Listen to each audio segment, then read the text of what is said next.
Deep in the heart of Louisiana lies a house where history and legend collide. A home where whispers of the past still echo through the halls, and where every shadow might hide a story of tragedy. This is the Myrtles Plantation, a place many call one of the most haunted homes in the United States. Welcome back to AR Mystery Hub, where we explore the chilling, the strange, and the unexplained. Tonight, we uncover the dark history and eerie legends of a plantation that's become a hotspot for ghost hunters and thrill seekers alike. But is it truly haunted, or is it just a story that refuses to die? History of the plantation. Our journey begins in 1796, when a man named General David Bradford, also known as Whiskey Dave, built a modest home on the land we now call the Myrtles Plantation. Bradford was a key figure in the Whiskey Rebellion, a protest against federal taxes on distilled spirits. Fleeing charges from the federal government, he sought refuge in the lush, humid lands of St. Francisville, Louisiana. The plantation was originally called Laurel Grove.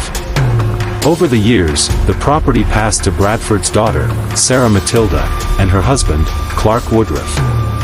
As the years rolled on, the plantation grew, and by the 1850s, under the Sterling family, it became the sprawling southern mansion we see today, a home adorned with 125-foot-long verandas, ornate ironwork shaped like grape clusters, and stained glass windows meant to protect against evil spirits. But the beauty of the plantation hid a darker side. This land bore witness to sorrow and death. In 1824, yellow fever swept through the home, claiming the lives of Sarah Woodruff and two of her young children. Later, in 1871, the plantation saw its only recorded murder. William Drew Winter, a lawyer and son-in-law to the Sterling family, was shot on the front porch. He reportedly tried to crawl up the staircase, dying on the 17th step, or so the legend says. The legend of Chloe. If the Myrtles Plantation is famous for anything, it's the chilling tale of Chloe, a story that has captured the imagination of ghost hunters for decades. The legend goes like this: Chloe was an enslaved woman on the plantation, allegedly forced to become Judge Woodruff's mistress. One day, she was caught eavesdropping and, as punishment, her ear was cut off. To hide the injury, she wore a green turban. According to the story, Chloe plotted revenge or perhaps a desperate plan to regain favor. On Sarah's birthday, she baked a cake laced with oleander leaves, hoping to make the family sick so she could cure them and appear indispensable. But the plan backfired. Sarah and two children ate the cake and died from the poison. Chloe was soon discovered, hanged by the other enslaved people, and her body thrown into the Mississippi River. It's a horrifying story, and perfect fuel for ghost tales. But here's the twist: there is no historical evidence that Chloe ever existed, or that such a poisoning occurred. Records show the family members likely died from yellow fever, not poison. Yet Chloe's ghost is said to linger, most famously in a photo taken in 1992, where a figure in a green turban appears between the buildings. Other hauntings. Chloe is not the only ghost said to roam these halls. The Myrtles Plantation is rumored to be home to at least a dozen restless spirits. The Haunted Mirror. In the main hallway hangs a mirror where visitors claim to see handprints and faces appear, marks that remain even after cleaning. Legend says the mirror trapped the souls of Sarah and her children, eternally reflecting their presence. The Ghost of William Winter. Tour guides tell of guests hearing footsteps on the staircase, stopping on the 17th step where Winter supposedly died.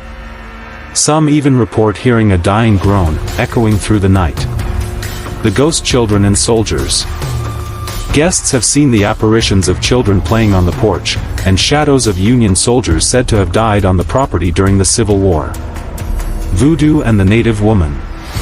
Some tales speak of a young girl practicing voodoo, and even a Native American spirit wandering the grounds, tied to the land long before the house was built.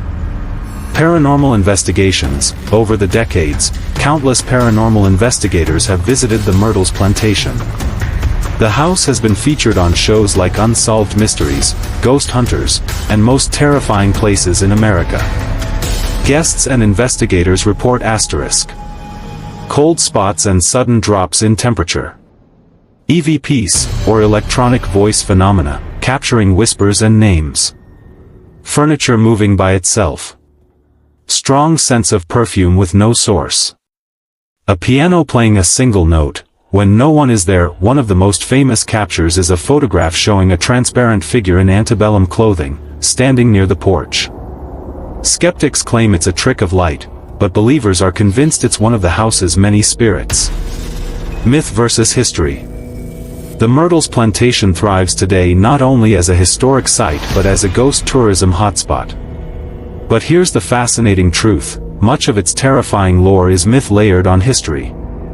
Chloe's story, while captivating, is likely a fabrication from the 20th century to attract visitors. Historical records show no Chloe, and the poisoning story doesn't align with known deaths. The staircase death of William Winter is also debated. Documents suggest he died on the porch, not halfway up the stairs. Even so, the legend of him crawling to the 17th step is retold on every tour.